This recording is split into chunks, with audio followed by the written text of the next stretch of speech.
up on Look Today? Well, after much anticipation, Jonathan Newell and his team have officially purchased the Strand Theater in Hudson Falls. I've got details.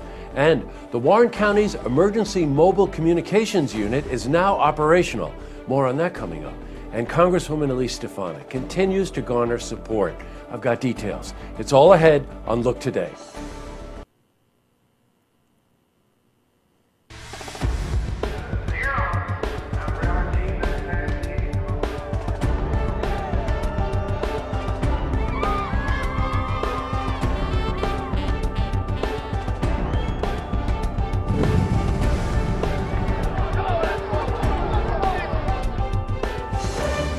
Welcome everyone, I'm Jay Hood Jackson and this is Look Today.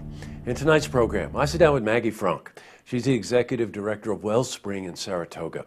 She's here to talk about the importance of Domestic Violence Awareness Month. I also sit down with Sergeant Eddie Ryan.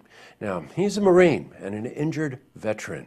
He's here with his family to talk about his experience in the Middle East and an important fundraiser coming up at the end of the month. Plus, we've got your weather for the Tri-North counties, but first, these headline stories. Well, in our lead story, after much anticipation and numerous delays, the Strand Theater in Hudson Falls now officially belongs to Jonathan Newell and his team. Well, the last hurdle that Jonathan had to jump was waiting for the old Kingsbury Town Hall to move its offices to their new location. Well, we spoke to Jonathan about the process. Well, we own it. It only took 4 years and 11 months, but who's counting? But now we own it, and today is the first day we can get in and just poke around the place and see what we have. So we've started removing these ceiling tiles, and it reveals this beautiful barreled roof, very decorative ceiling, this great stenciling. So we've got such a gem. We didn't know that this part of it existed either, and the detailed work, so now we do. You know, you can't imagine what they're going to find when they take out all of those false ceiling tiles and temporary walls. The Strand, by the way, was purchased for $175,000. So we asked Jonathan how the community can get involved to help pay for it and help with the renovations. So we'll have shifts, and we'll put calls out to see who's capable, qualified, willing, and able to come at certain times and just put in a few hours at a time, and I imagine we'll have those in the evening too. Congratulations to Jonathan and everyone in Hudson Falls. In other news, well, the Warren County Emergency Mobile Communications Unit is now operational.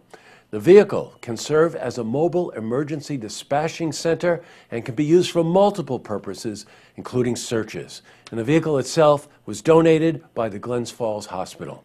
Now, Brian LaFleur, the Warren County Director of Emergency Services, installed a very complex radio system inside the vehicle. We spoke to him about what this will mean for the region. What we wanted was a mobile communications truck, which basically, as far as interoperability, to be able to, wherever we go or whoever comes into our area to help in a disaster or a major incident, by doing that, at that point in time, we have the ability to connect disparate radio systems together, so that guys that have their own particular digital systems or whatever, we can connect them together so that everybody can communicate on the scene. That's the huge thing. From 9/11, that was one of the big things. Police couldn't talk to fire, yada, yada, yada. So at this point, the goal is to make it so everybody can talk together. Nicely done. Switching from news to weather, how about today? We saw sunshine and temperatures in the 60s and 70s. Let's see how the rest of the week is shaping up. For a more detailed look at our weather, we're going to head to the Glens Falls Weather Center for a look at your first forecast.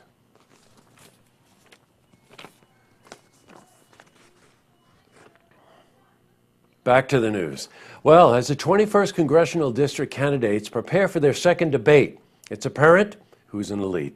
Because of her important work in the community, Congresswoman Elise Stefanik has received tremendous support, not only from small business owners and the manufacturing industry, but also from some unions.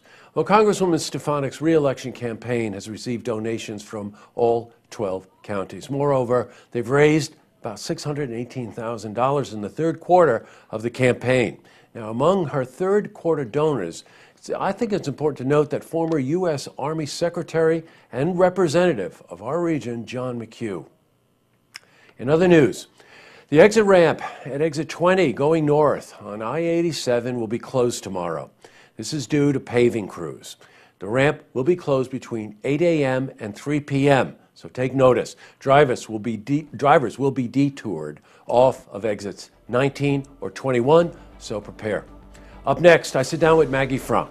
She's the Executive Director of Wellspring in Saratoga. She's here to talk about the importance of Domestic Violence Awareness Month. Important interview. Plus, I also sit down with Sergeant Eddie Ryan. He's a Marine. He was injured overseas. He's here with his family to talk about his experience and an important fundraiser that's coming up at the end of the month. But first, if you see news happening, you want to share a story idea, how about join us for an interview?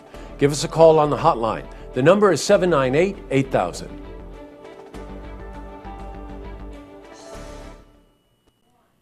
Well, that's all the time we have for this edition of Look Today. Well, as usual, I have lookouts, but honestly, I just want to concentrate on one thing tonight. I hope you caught the interview earlier in the program with Eddie Ryan and his parents, Chris and Angela. You know, when we do the interviews here on Look TV so that they aren't just sticking microphones in front of people's faces, I sit and talk with people, try to get an idea of what they're about and whatever. The family was so inspirational. You know, we go through our daily routines every day, and you never think about the kind of tragedy that this family faces, and that, you know, how over time they learn to cope with it, get on the optimistic side, and help bring each other up. I think that's the best way I can say it. So please, I hope you saw that interview. If you didn't see it, it's available on our website. And most importantly, at the end of the month, contribute and help Eddie on this really challenging voyage that he's on. Tonight on Look TV, it's a Saratoga City Council meeting. And don't forget, tune in tomorrow night for the stories that matter to you. Good night, everyone.